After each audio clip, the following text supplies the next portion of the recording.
أعوذ بالله من الشيطان الرجيم بسم الله الرحمن الرحيم شروع کوم پنوم د الله چې بخون کې مهربان دی. سنا خاص الله لردا چې په خپل بنده باندې دا کتاب نازل کړو او پدې کې هیڅ کوګواله ونه ساتو. ټیک ټیک صحیح خبره کوونکی کتاب د پاره د دې چې د الله د سخت عذاب نه خلق خبردار کړي او نیکمل مومنانو لا زیر ورکړي چې دا غوي د پاره ښه اجر دی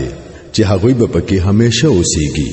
او هغه خلق ويروي چې وایي چې الله ځان لا زوی نیولې دی.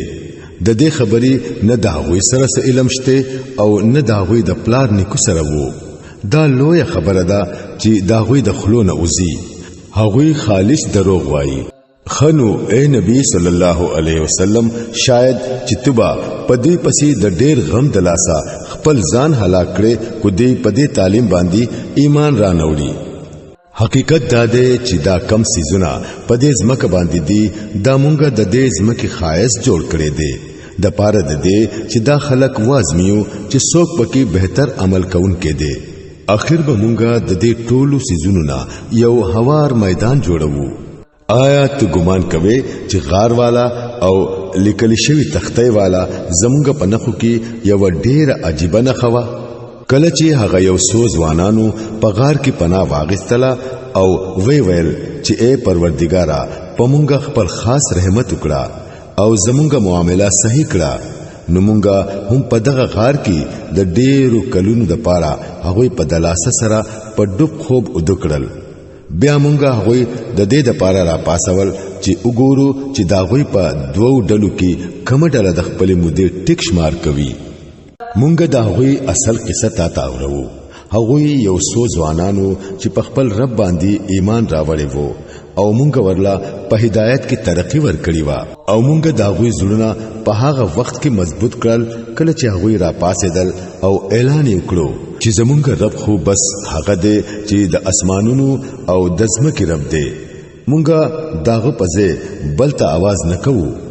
کومګه داسې وکړل نو بالکل بے ځای خبره به وکړو. بیا هغوی په خپلو کې یو بلته وویل د زمونږ قوم خو د کائناتو د رب پځه بل خدای جوړ کړی دی. دا خلق دا غوي په معبودیت باندې یو واضح دلیل ولې نه راوړي. اخر داغه سړی نه زیات ظالم بل څوک کې دي شي چې هغه په الله پوری دروغ تړي. اوس چې تاسو دا غوي سره او دا غوي د معبودان غیر الله سره تعلق ختم کړي دي نو زئی اوس په فلانی غار کې پناه واخلئ. تاسو رب په تاسو باندې د خپل رحمت لمن خور کړی. تاسو د کار د پاره با سامان را پیدا کړی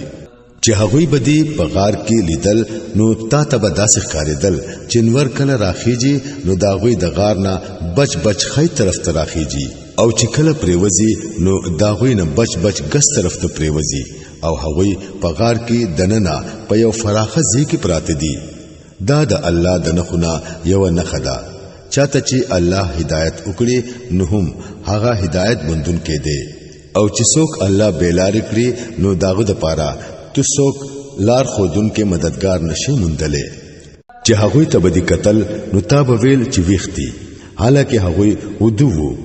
مونږ به هغوی خی او ګس طرف ته ډډی په ډډی اړول او دا غوي سپه د غار په خله کې خوري سنگلی ناسو. کتاب هغوی ته سر ورکار کړو نو واپس بتري په منډه را تختې دي او دا غوي د لیدو د وجنبا در باندې یره راتللا او هم دارنګي په ناشنا طریقې سره مونږه هغوی را پاسول چې لک پخپلو کې د یو بل نه تپوسو کړی. پاغوي کې یو تن تپوسو کړو وای څومره وخت مو په دې حال کې وشو. نور ورته ویل شاید چې یو روغ ورځ یا د ورځې نس کم وخت به مو شوي وي. بیا هغوی ویل الله ته خمالومه ده چې په دې حالت کې زمونږ څومره وخت تیر شو. زئی اوس په خپلو کې یو تن لا د سپین زرو داسې کور کړي او خار ته ولېږي او هغه دی وګوري چې د ټولو نه خط عام کمزه ملاويږي. دا غزین دی هغه څه د خوراک د پاره راوړي. پکار دی چې لک په خیارته سره کار وکړي. حسنا چې زموږ د دې زیاده ډیر کېدونه سو خبر کړي. کچره هغه مونږه اولولو نو ਸੰسار به مکړي یا به مو په زور خپل دین ته واپس واړوي. او کدا سه وشو نو مونږ به هیڅ فلا اونمون دي شو. په دې طریقه مونږ د خار خلق داغوی په حال باندې خبر کړل د پاره د دې چې خلکو ته معلومه شي چې د الله وعده رښتینی ده او دا چې د قیامت ورځ به بهشکه راځي. لیکن لږ خیال وکړئ چې هر کله د سوچ کولو اصلي خبره دا ونو په هغه وخت کې هغه په خپلو کې په دې خبره جګړه کوله چې د دې اصحاب کهف سره دي سو کړی شي.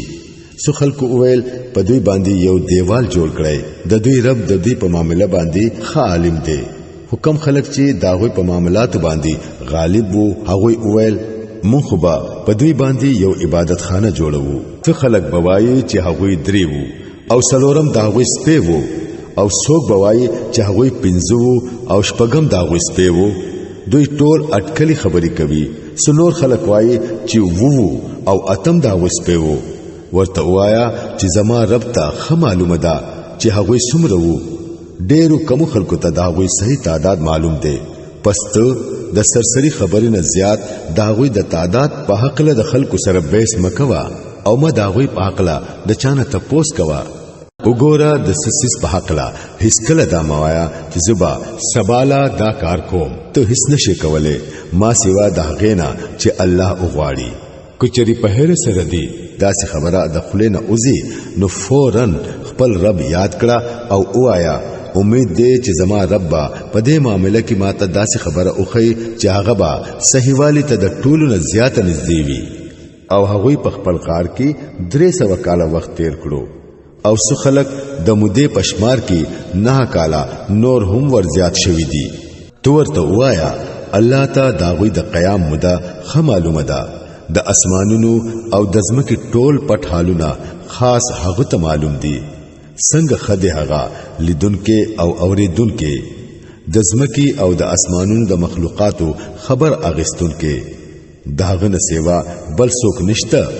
او هغه په خپل حکومت کې څوک نه شریکوي. اے نبی صلی الله علیه وسلم ستاد رب د کتاب نه چې سوهي پتا باندې شوی دا هغه هو به واوروا. هیڅوک داغه د حکومتونو د بدلولو اختیارمن نه دی او کچریتا د چا د خاطره پاغي کې رد بدل وکړو نو داغه نه با د بچ کېدو د پاره ځان له د پناه ځای بیا نمومه او خپل ځړه د هغه خلکو په ملګرتیا باندې تسلی ورکړه چې هغه د خپل رب د رضا طلبګار دي او سبا بیگا هغه ته आवाजونه کوي او دا غوی نسترګي هرگز ما اړوا. آیا ته د دنیا خایس خو خوي د یو داس سړي اطاعت مکوا چې داغه ظلمونګه د خپل یاد نه غافل کړي دي او چې هغه د خپل نفس د خواهشاتو پیروي اختیار کړي دا او چې داغه د کار بنیاد په افراد او په تفرید باندې دي. صفا ورته وایا چې دا حق دې ستاسو د رب د طرف نه. اوس چې د چا زړه غواړي نو ودی منی او چې د چا زړه غواړي نو انکار دی وکړي. موږ د انکار کوونکو ظالمانو د پاره یو ور تیار ساتل دي چې داغه ګیرا داغوی نه راچا پیر شوی دا. هل تکو هغوی او بغواړي نو هغوی لبا داسې او بو ورکړي کیږي چې داغه تیلو د ویخ د خيري پشان وي او داغوی مخونه با ورتوي. ډیر خراب سجده د سکلو او ډیر خراب زیده د آرام پاتشو هغه خلق چې ایمان راوړي او نیک عمل وکړي نو یقین لرئ چې مونږه د نیکانو خلقو اجرونه نه ضایع کوو. داغوی د پاره همیشه سمسور جنتونه دي چې داغه د لاندې با نهرونه بهيږي. هلته به هغوی ته د سرو زرو بنگړي اچولې کیږي. د باریکو ریخمو او د اطلس او د دیبا شنه جامې با غوندي او په اوچتو تختونو باندې با تکیاګانو ته ډډي وهي. بهترینه بدله ده او د اعلی درجه قیامګاه ده. اے نبی صلی الله علیه وسلم دوی ته یو مثال پیش کړه. 2 کسان وو په هغه کې یو لمونګه د انګورو 2 باغونه ورکړل او داغه دوانو نه مچاپیره د کجورو د ونو شپول ولګاو او داغه پمینس کې مو د کروندې زمکه جوړ کړه. دوانو باغونو خطر کې وکړه او په بار نیولو کې هیڅ کمې پاتې نکړو. دغه باغونو په مینس کې مونږه یو نهر جاری کړو او هغه ته نفع حاصل شوه. دا هر څه داغو او یو ورځ خپل گاونډي ته په خبرو کې وویل زستانه په مال کې زیات مالدار یم او ستانه زیات طاقتور کسان لرم. بیا خپل باغ ته ورننوتو او د خپل نفس په حق کې ظالم شو او وی ویل زما ګمان ناراضي چې دا دولت بچري فنا شي او زه امید نه لرم چې د قیامت وخت بچري راشي. بیا هم کچري ز خپل رب ته واپس کړی شم نو خامخابا د دین هم زیات شاندار ځای بیا مومم. پل گاونډي ورسره خبري کوله او ورته وویل آیا تو کفر کوي د هغه ذات سره چې تی د خاورینا او بیا د نطفه نه پیدا کړي او ستانه یو پوره سړی جوړ کړو پاتشوم زو نو زما رب خو هم دغه الله دی او زه داغه سره هیڅوک نه شریکوم. او هر کله چې تو خپل باغ ته ورننوتله نو په هغه وخت کې تا دا ولی نه ویل چې ماشاء الله لا قوت الا بالله کته ما په مال او په اولاد کې تخپل ځان نه کم ویني نو لري نه دا چې زما رب مالا ستاد باغ نه بهتر راکړي او ستا په باغ باندې د اسمان نه آفت راولېږي چې پاغه سره هغه یو صفا میدان پاتې شي یا داغه وبو پزمک کې خکته غیبی شي او بیا ته په هیڅ شان سره راونه وستلې شي. اخر داسې وشوا چې داغه ټول نفقه ختم کړې شو او هغه چې د انګور خپل باغ په سپرونو پاستر پروت ولیدو نو په خپل خرج شوی مال باندې لاسونه عمروړل او وی ویل چې افسوس کومه د خپل رب سره څوک شریک کړي نه وي او داغه سره د الله نه سیوا بل یو ډله ملګری نشوا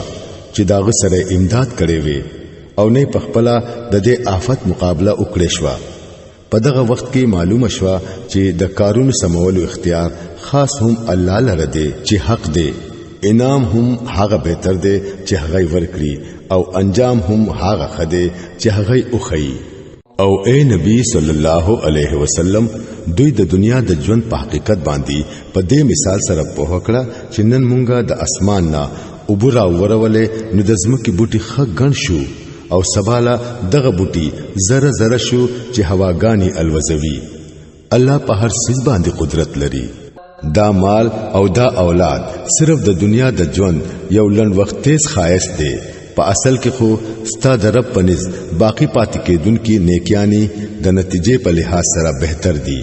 او هم داغه سره خو امیدونه تړل کېدي شي. فکر د هغه ورزي پکار دی کله چې مونږه دا غرونه روان کړو او ته د ازمکه بالکل لغړه ووینې او مونږ به ټول انسانان په ګیره کې داسې راجمع کړو چې د مخکینو او ورستنو نه به یو هم پاتې نشي او ټول بستا د رب په دربار کې قطار په قطار پیش کړی شي. اوس وګورئ کنا تاسو مونږ له هم هغه سراغله لکه څنګه چې مونږ تاسو په اول ځل پیدا کړی وای. ستاسو خدا خیال وو چې مونږه ستاسو د پاره د واده سو وخت اډو مقرر کړي نه دي او عملنامه به مخ ته کې خو دي شي. په دغه وخت کې به تو ویني چې مجرمان خلک به د خپل ژوند د عملنامې نه یریږي او وای با چې هاي زمونږه کم بختی دا څنګه عملنامه ده چې زمونږه یو وړو کې او لوی عمل داسې نه دی پاتې شوی چې هغه پدې کې لیکل شوی نه دی. سچ هغه کړیو هغه ټول بخپلی مخ ته حاضر بیا مومي او ستارب په هیڅ یو ذره ظلم نه کوي. یاد کړه کله چې مونږه فرښتو ته وویل چې آدم ته سجده وکړي نو هغه سجده وکړه خو ابلیس اونکړه. هغه د پیریانو نه وو ځکه د خپل رب د حکم منلو نه بهر شو. نو آیا استاد ما پرېږدای او هغه او داغه اولاد خپل سرپرستان جوړوي؟ حالکه هغه ستاسو دشمنان دي. ډېر خراب بدل دي چې دا ظالمان خلک کوي. ما د اسمانونو او د ځمکې د پیدا کېدو په وخت کې هغه نو راغختلی او نه پخپل داغوی پخپل پیدایش کې ما هغه شریک کړی وو. زما دا کار نه دی چې گمراه کون کې خلک خپل مددګاران جوړ کړم.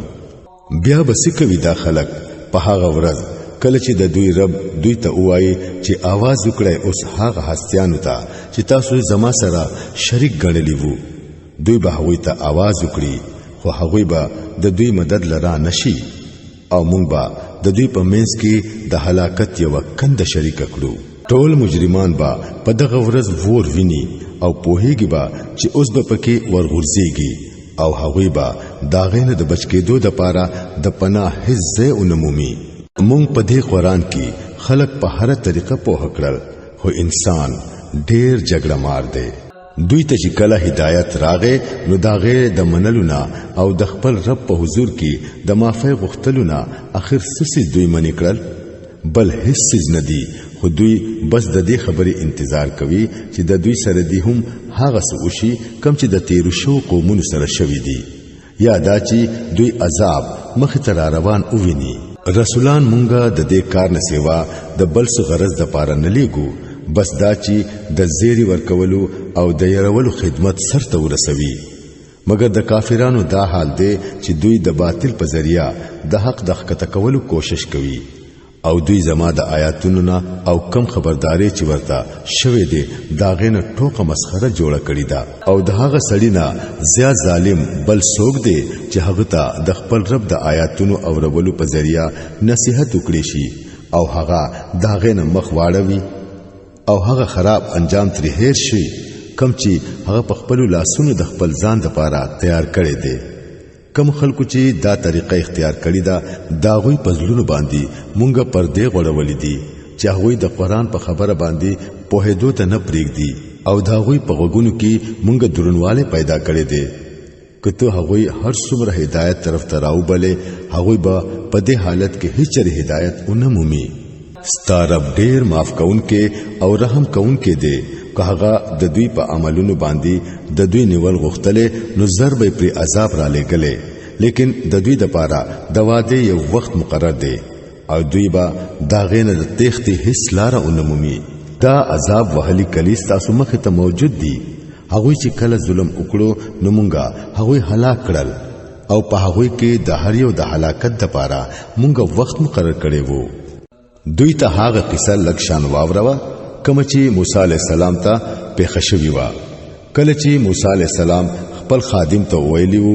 چې زبا خپل سفر تر هغه پورې نه ختموم تر سوچي زه د دوانو دریابونو د یو ځکېدو مقام ته اون رسم کنه نو ډېر مدبا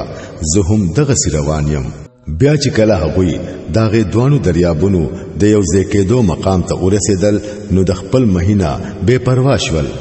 او هغه مه راوته او په دریاب کې داسې روان شو لکه چې مخې ته سورنګ وي وړاندې چې لاړل نو موسی علی السلام خپل خادم ته وویل راوړه زمونږه ناشتا پنننی سفر کې خو مونږ ډیر زیات ستړي شوي یو خادم وویل تا اولیدل دا سو شو کله چې مونږ دغه غټ خواته حصار شوي وو په هغه وخت کې زما مهي ته خیال نه وو او شیطان زدا سے بے پروا کړم چې تا ته داغه ذکر کول زما هډو هیر شو مه خو په عجيبه طریقې سره راوته او دریاب ته ورننوتو موسی علی السلام ویل دغه خو هغه زیو چې مونږ لټولو نو هغه دواړه په خپل لار بیا واپس را روان شو هلته هغه زمونږ د بندگانو نه یو بنده اومندو چې پاغه باندې مونږ خپل رحمت کړي وو او د خپل طرف نه مو ورته خاص علم ور کړي وو موسی علیہ السلام هغه ته وویل آیا زستا سره پات کې دیشم د دې غرض د پاره چې ته ما ته هم د هغه په نه تعلیم راکړې کوم په چې تا ته خودلې شوی دا هغه ورله جواب ورکړو ته زما سره صبر نشي کولای او د کم سیس چې تا ته خبر نوي اخر تبا په هغه باندې څنګه صبر وکړې شي موسی علیہ السلام وویل ان شاء الله تبا ما صبر ناکو ویني او زب په هیڅ معاملې کې ستانه فرمانی نکوم هغه وویل خکو ته زما سره زه نو زمانه با د څه خبرې ته پوس نکوي تر سوچې ز په خپل تا دغه ذکر اونکړم هو سهوی دوانه روان شو انتر دې پوری چې کله هغه دوانه په یو کشته کې سوار شو نو هغه سړی په کشته کې سورې وکړو موسی علیہ السلام وویل تا په دې کې سورې د دې د پاره وکړو چې د کشته ټول خلک ډوب کړي دا خو تا یو سخت کار وکړو هغه ورته ویل ما ته ویل نو چې ته زما سره صبر نشې کولای موسی علیہ السلام وویل په هر ما منیسا زما په معاملې کې لګ د سختۍ نه کار ما اخلا بیا وې دوان روان شو انتر دې پوری چې هغه لا یو هلک مخېله وراغه او هغه سړی هغه قتل کړو موسی علیہ السلام وویل تا یو بے ګناه قتل وکړو حالکه هغه د چا وینا نوته یې کړی دا کار خو تا ډیر خراب وکړو هغه وویل ما ته نو ویلی چې ته زما سره صبر نشې کولای موسی علیہ السلام وویل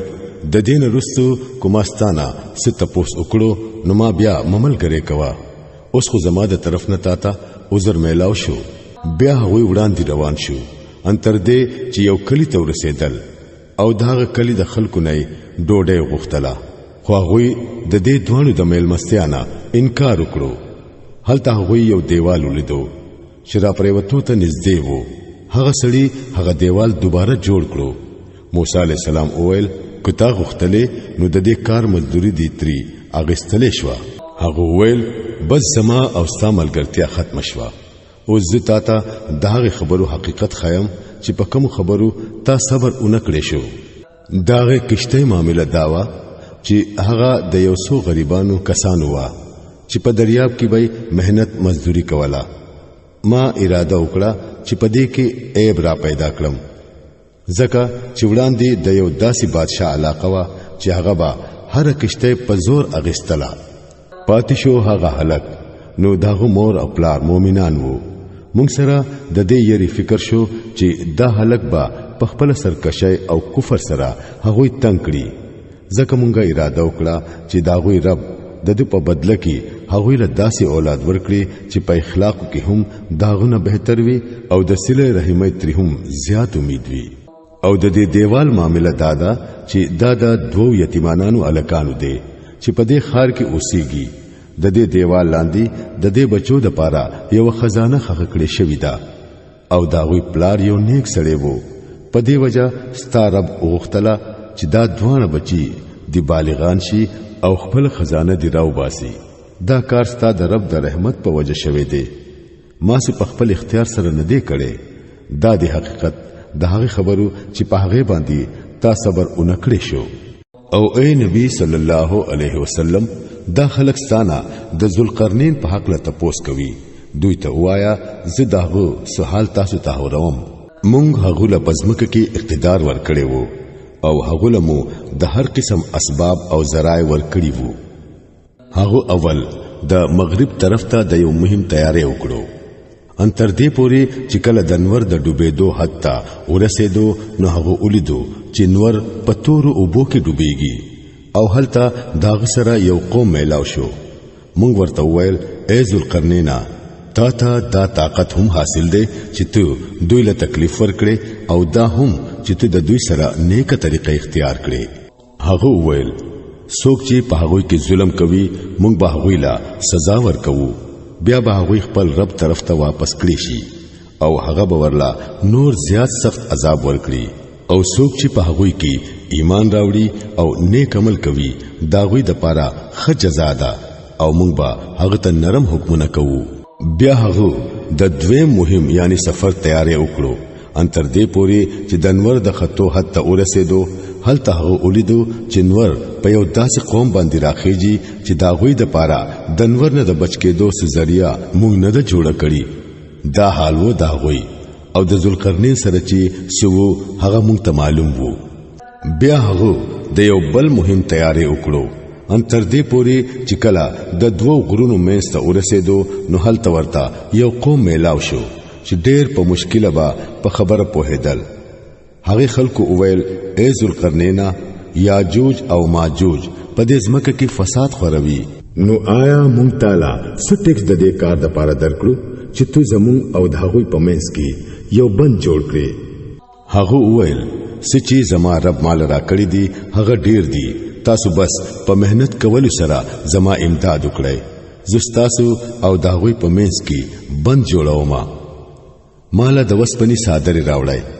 اخر دا چې د دوانو غرونو منځنه زه هغه په ډکولو برابر کړو نو خلکو ته اویل چې اوس ور بل کړئ.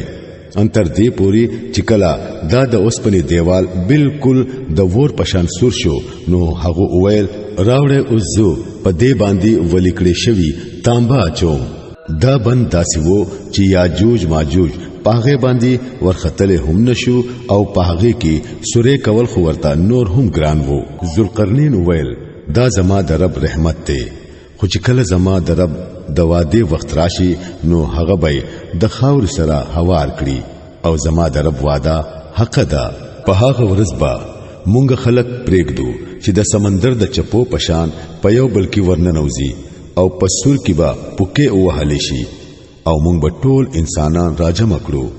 او هم دغه ورځ بوي چې مونږ به جهنم د کافرانو مخ ته راولو د هغه کافرانو مخ ته چې زما د نصیحت نه وړاندې شوی وو او د سو اوریدو د پاره هډو تیار نه وو نو آیا دا خلق دې کوم چې کفر اختیار کړي دي دوی دا خیال لري چې ما پریک دی او زما بندگان خپل کارساز جوړ کړي موږ د داسې کافرانو د میلمستیا د پاره دوزخ تیار ساتلې دي اے نبی صلی الله علیه وسلم دوی ته وایا آیا موږ تاسو ته وخیو چې په خپل عملونو کې د ټولو نه ناکام او نامراد خلک څوک دي هغه خلک دي چې د دنیا په ژوند کې داغوی ټول کوشش د نیغې لارې نه بیلاری وي او داغوی دا خیال وي چې هغوی هر څه ټیک ټیک کوي دا هغه خلک دي چې هغوی د خپل رب د آیاتونو منلو نه انکار وکړو او داغه سره د پېښې کولو یقین ونکړو په دې وجہ داغوی ټول عملونه ضایع شول د قیامت په ورځ به مونږه هغوی لا هیڅ وزن نه ورکوو د هغوی بدلا دوزخ دی د هغه کفر په بدله کې کم چې هغوی وکړو او د هغه ټوکو په سزا کې کم چې هغوی زما د آیاتونو او زما د رسولانو سره کوله البته کوم خلکو چې ایمان راوړو او نیک عمل وکړو دا هغوی د میلمستیا د پاره با د فردوس باغونه وی چې هغوی به پکې همیشه اوسيږي او هیڅ کله با دا هغوی زړونه دا غزینا بل زیتا وتل اونغواړي اے نبی صلی الله علیه وسلم وایا که زما د رب د خبرو لیکلو د پاره د سمندر نه سیاهي جوړ شي نو هغه به ختم شي او زما د رب خبري به ختم نشي بلکې که داغه همرا سیاهي مونږه نور راوړو نو هغه به هم پوره نشي اے نبی صلی الله علیه وسلم وایا چې زه خو یو انسان یم ستاسو پشان ما ته وحی کیږي چې ستاسو معبود خو بس هم یو خدای دی پس څوک چې د خپل رب د ملاقات امید لري هغه له پکار دي چې نیک عمل وکړي او په بندګۍ کې د خپل رب سره بل څوک شریک نکړي